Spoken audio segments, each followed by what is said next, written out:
അശ്വതി നക്ഷത്രക്കാർ ഈ വർഷം കുതിച്ചുയരും എന്ന് ഇവർ പറയുന്നത് എന്താണെന്ന് ശരിക്കും എനിക്ക് അത്ഭുതം തോന്നിയിട്ട് എന്തിനാ ഇത് പറഞ്ഞ് നമ്മൾ കുറച്ച് പേർക്ക് ആശ്വാസം കൊടുത്തിട്ട് കുറച്ച് പേർക്ക് ജ്യോതിഷത്തിൽ നിന്ന് തന്നെ ഒരു വെറുപ്പ് നമ്മൾ കൊടുക്കുന്ന എന്തിനാണ് ഈ ഇങ്ങനെ ഒരു കാര്യം പറഞ്ഞത്. അപ്പോൾ ഓരോ ആൾക്കാരും അവരവരുടെ വ്യക്തിപരമായ കാര്യങ്ങൾ അവരവർക്ക് വിശ്വാസമുള്ള ജ്യോതിഷനെ കണ്ട് അവരുടെ വർഷഫലം എല്ലാവരും ആഗ്രഹിക്കുന്നതാണ്. പുതുവർഷം പിറക്കുമ്പോൾ നമ്മുടെ നക്ഷത്രം അല്ലെങ്കിൽ നമ്മുടെ രാശി അനുസരിച്ചിട്ട് നല്ലത് വരണമെന്ന് ആഗ്രഹിക്കുന്ന ആൾക്കാരാണ്. എസ്പെഷ്യലി ദൈവവിശ്വാസം കൂടുതലുള്ള ഈ കേരളത്തിൽ ജ്യോതിഷികളെ വിശ്വസിക്കുന്നു, ജ്യോതിഷത്തിൽ വിശ്വസിക്കുന്നു. അപ്പോൾ ഈ കർക്കിടകം കഴിഞ്ഞ് ചിങ്ങം വരുമ്പോൾ ഈവൻ ഞാൻ ഉൾപ്പെടെയുള്ള ആൾക്കാർ ചിങ്ങം എനിക്ക് എങ്ങനെയായിരിക്കും, ചിങ്ങം മുതൽ അടുത്ത കർക്കിടകം വരെ ഓരോ നക്ഷത്രക്കാരുടെയും പറയുന്ന ഫലങ്ങൾ സത്യമാണോ അതോ അതിനകത്ത് എന്തെങ്കിലും ദുരൂഹത ഒളിഞ്ഞിരിപ്പുണ്ടോ? ദുരൂഹതയേക്കാൾ കൂടുതൽ അതൊരു ആശ്വാസമാണ്. ആ ഒരു കാര്യം കേൾക്കുമ്പോൾ ഇപ്പോൾ അശ്വതി നക്ഷത്രക്കാരെ കുറിച്ച് ആശ്വാസം കിട്ടുന്നെങ്കിൽ അത് നല്ലതായിക്കോട്ടെ. പക്ഷേ അതിൻ്റെ പിന്നിലുള്ളൊരു കാര്യം ഇപ്പം നമ്മൾ അശ്വതി നക്ഷത്രത്തിന് 2024 എങ്ങനെ എന്നൊരു കാര്യം നമ്മൾ പറയാൻ നിൽക്കുകയാണെങ്കിൽ അശ്വതി നക്ഷത്രക്കാർക്ക് തന്നെ കേതു നടക്കുന്ന അശ്വതിക്കാർ കാണും. ഇപ്പം 3.5-4 വയസ്സ് വരെ, ചിലപ്പോൾ ഒരു 6 വയസ്സ് വരെയുള്ള ആൾക്കാർക്ക് കേതു ആയിരിക്കും. ശുക്രദശ നടക്കുന്ന അശ്വതിക്കാർ കാണും, രാഹു നടക്കുന്ന അശ്വതിക്കാർ കാണും, ചൊവ്വ നടക്കുന്നവർ കാണും, സൂര്യദശ നടക്കുന്നവർ കാണും. അപ്പോൾ ഈ എല്ലാ അശ്വതിക്കാർക്കും 1 വയസ്സുള്ള അശ്വതിക്കും 120 വയസ്സുള്ള അശ്വതിക്കും ഒരുപോലുള്ള ഫലം ഒരിക്കലും ചെയ്യില്ല. അത് മനസ്സിലാക്കുക തന്നെ വേണം. നമുക്ക് വർഷഫലം കാണാൻ ഭയങ്കര ആകാംക്ഷ, അത് ദൈവവിശ്വാസികളാവണമെന്നില്ല. ഏതൊരു വ്യക്തിക്കും ഈ വർഷത്തെ ഫലങ്ങൾ ഉണ്ടാവുമെന്ന് നോക്കട്ടെ, ഇത് മറിച്ച് നോക്കാൻ ഭയങ്കര ആഗ്രഹമാണ്. അങ്ങനെ ഒരു വീഡിയോ വന്നാലും ഭയങ്കര ഇഷ്ടമാണ്. ഞാൻ ഒരു തവണ അത് ചെയ്തിട്ടുണ്ട്. കാരണം എൻ്റെ അടുത്ത് ചേട്ടാ നിങ്ങളും കൂടെ ഒന്ന് ചെയ്യാൻ പറഞ്ഞു.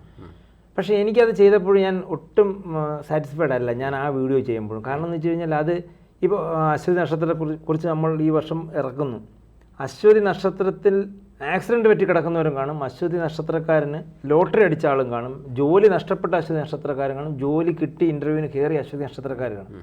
അപ്പോൾ ഇതെല്ലാവർക്കും കൂടെ കോമൺ ആയിട്ട് അശ്വതി നക്ഷത്രക്കാർ ഈ വർഷം കുതിച്ചുയരും എന്ന് ഇവർ പറയുന്നത് എന്താണെന്ന് ശരിക്കും എനിക്ക് അത്ഭുതം തോന്നിയിട്ട് എന്തിനാ ഇത് പറഞ്ഞ് നമ്മൾ കുറച്ച് പേർക്ക് ആശ്വാസം കൊടുത്തിട്ട് കുറച്ച് പേർക്ക് ജ്യോതിഷത്തിൽ നിന്ന് തന്നെ ഒരു വെറുപ്പ് നമ്മൾ കൊടുക്കുന്ന എന്തിനാണ് ഈ ഇങ്ങനെ ഒരു കാര്യം പറഞ്ഞു.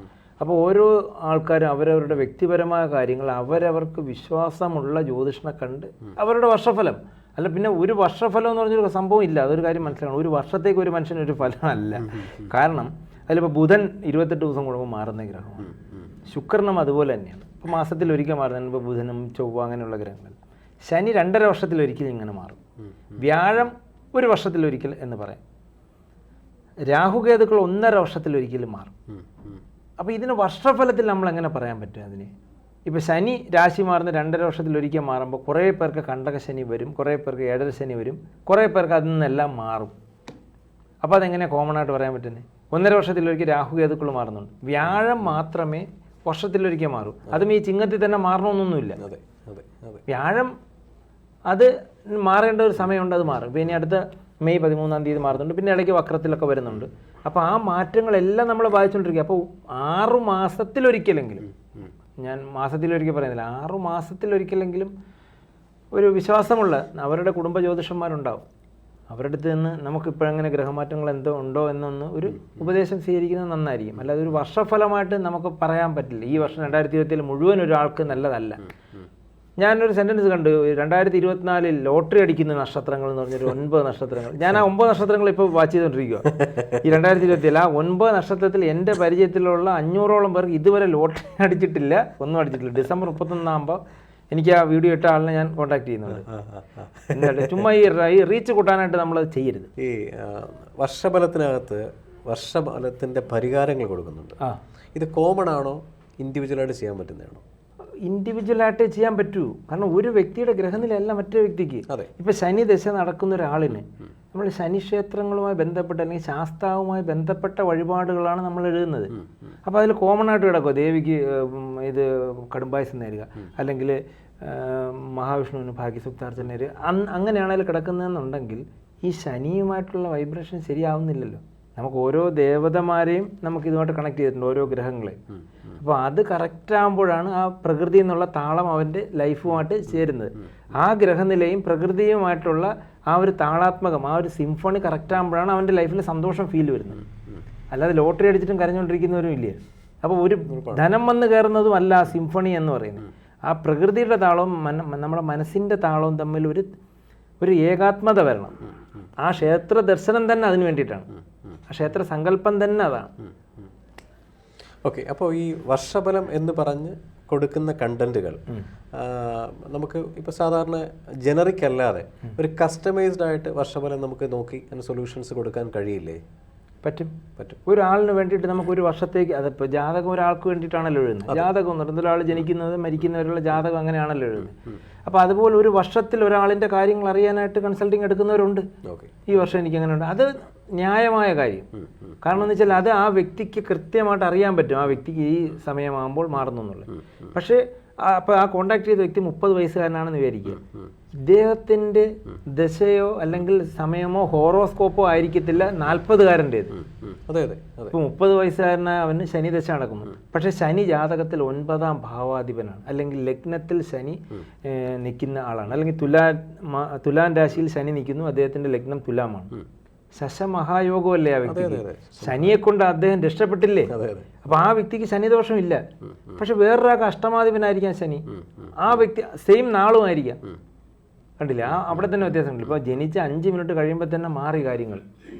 ലഗ്നം മാറുമ്പോൾ ഭാഗ്യാധിപന് ഇതെല്ലാം മാറിയില്ല, ലഗ്നാധിപൻ ഉൾപ്പെടെ മാറിയില്ല.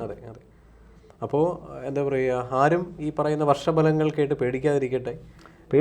അതിൽ നിന്നുള്ള പോസിറ്റീവ് എടുത്ത് നമ്മുടെ മൈൻഡിനെ ഒന്ന് പോസിറ്റീവ് ആക്കുക. അതെ, എല്ലാ വർഷവും നമ്മൾ ഈ ഡോക്ടറെ കാണുന്നത് പോലെ 6 മാസം കൂടുമ്പോൾ താങ്കൾ പറഞ്ഞ പോലെ നല്ലൊരു ക്വാളിഫൈഡ് ജ്യോതിഷനെ കാണട്ടെ. അവർക്ക് വിശ്വാസമുള്ളത്, നമ്മൾ ആരെയും സജസ്റ്റ് ചെയ്യണ്ട.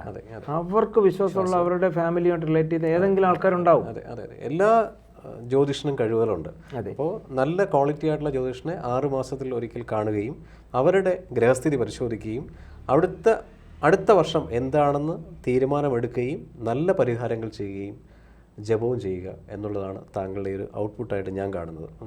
ആണ്, തീർച്ചയായിട്ടും ഇത് തന്നെയാണ്. പക്ഷേ ജ്യോതിഷനെ കാണണമെന്ന് ഞാൻ നിർബന്ധം പറയുന്നില്ലല്ലോ. ഈ ജ്യോതിഷ ഫലം കേൾക്കുന്നതിനേക്കാൾ നല്ലത് അത് തന്നെയാണ്. അപ്പം 6 മാസത്തിലൊരിക്കൽ കാണുക എന്ന് നമ്മളൊരു സന്ദേശം കൊടുക്കുമ്പോൾ അവർക്ക് തോന്നുന്നു നമ്മൾ ജ്യോതിഷനെ കാണാനായിട്ടുള്ള മോട്ടിവേഷൻ കൊടുക്കുന്നത്. ഒരിക്കലും അങ്ങനെയല്ല. നമ്മൾ ഈ യൂട്യൂബ് വീഡിയോ അല്ലെങ്കിൽ ഈ നമ്മുടെ വിഷുഫലം കണ്ട് നമ്മൾ വിഷമിക്കുന്നതിനേക്കാൾ നല്ലത് ഒരു ഉപദേശം സ്വീകരിക്കുന്നതാണ് നല്ലത്. തീർച്ചയായിട്ടും. പിന്നെ കഴിയുന്നതും ഇപ്പം ഞാൻ തന്നെ എൻ്റെ ഷോപ്പിലോട്ട് വരുന്നവർക്ക് ഞാൻ ആദ്യം ഒരു 10 നിർദ്ദേശങ്ങൾ ഞാൻ അവിടെ വെളിയിൽ വലിയ ബോർഡിൽ വെച്ചിട്ടുണ്ട്. 10 നിർദ്ദേശം. അതായത് കൂടോത്രവുമായിട്ട് ആരും ഇങ്ങോട്ട് വരരുത് എന്ന് വെച്ച് കഴിഞ്ഞാൽ കൂടോത്രം ചെയ്യാൻ താല്പര്യമുള്ളവരാരും വരരുത്. അയൽക്കാരനെ ഒഴിപ്പിക്കാൻ ചിലർ വരുമല്ലോ, അയൽക്കാർ അങ്ങനെയുള്ള മന്ത്രവാദമായിട്ട് എൻ്റെ അടുത്ത് ഇങ്ങോട്ട് വരരുത്. പിന്നെ ഭാര്യാഭർത്തർ കലഹം ഉണ്ടാക്കാൻ ചില അമ്മാവിമാർ വരുന്ന കേസിൽ അങ്ങനെയുള്ളവർക്കാണ് അവിടെ വെയിറ്റിംഗ് ഉണ്ടെങ്കിൽ അവിടെ ഇരിക്കേണ്ടതില്ല. മറ്റുള്ളവരുടെ നാശം ആഗ്രഹിച്ച് ചോദ്യം ചോദിച്ചു വരുന്ന ആരും ഇല്ല. ഗ്രഹനില തിരുത്താൻ വരുന്നവർ എൻ്റെ ഷോപ്പിലേക്ക് വരരുത്. ഇങ്ങനെ കുറേ നിർദ്ദേശങ്ങൾ ഞാൻ കൊടുത്തിട്ടുണ്ട്. ജ്യോതിഷത്തിൻ്റെ ഒരു എത്തിക്സ് ഉണ്ട്. ആ എത്തിക്സ് ഫോളോ ചെയ്യാൻ പറ്റുമെങ്കിൽ ക്ഷമയുള്ളവർ മാത്രം വന്നാൽ മതി എന്നുള്ളൊരു വെച്ചിട്ടുണ്ട്. പിന്നെ മുൻഗണന ഒന്നിനുമില്ല അവിടെ. ഇനി ഏത് വലിയ രാഷ്ട്രീയ നേതാവ് എന്നാലും ഏത് വലിയ ധനികരായാലും ഏറ്റവും വലിയ സാധുവായാലും അവിടെ ഒരേ പരിഗണന തന്നെയാണ് കൊടുക്കുന്നത്. അതിൽ പലരും എന്നെ അപ്രീഷിയേറ്റ് ചെയ്തിട്ടുണ്ട്. സാർ, ഞാൻ വരുമ്പോൾ സാറിൻ്റെ ഇവിടെ വളരെ VIP കണ്ടിട്ടുണ്ട്, വളരെ വിഷക്കാരായിട്ടുള്ള ആൾക്കാർ പോലും ഇരിക്കുന്നുണ്ട്. സാർ എല്ലാവരും ഒരുപോലെ കാണുന്നത് വളരെ നല്ലതാണെന്ന് ഒത്തിരി അപ്രീസിയേഷൻ എനിക്ക് ആ കാര്യത്തിൽ കിട്ടുന്നുണ്ട്. അതൊരു ആ തരത്തിൽ തന്നെ ജ്യോതിഷം ഫോളോ ചെയ്യണമെന്നാണ് ഞാൻ പറയുന്നത്. ഷൈൻജി, നല്ലൊരു മെസ്സേജാണ്. അത് എല്ലാവർക്കും കൺവേ ചെയ്യേണ്ട ഒരു മെസ്സേജാണ്. ഇങ്ങനൊരു പ്ലാറ്റ്ഫോമിൽ കൺവേ ചെയ്യാൻ പറ്റിയത് ഒരു ഭാഗ്യവും ദൈവാധീനമായിട്ട് ഞാൻ കാണുന്നു. നന്ദി, നമസ്കാരം.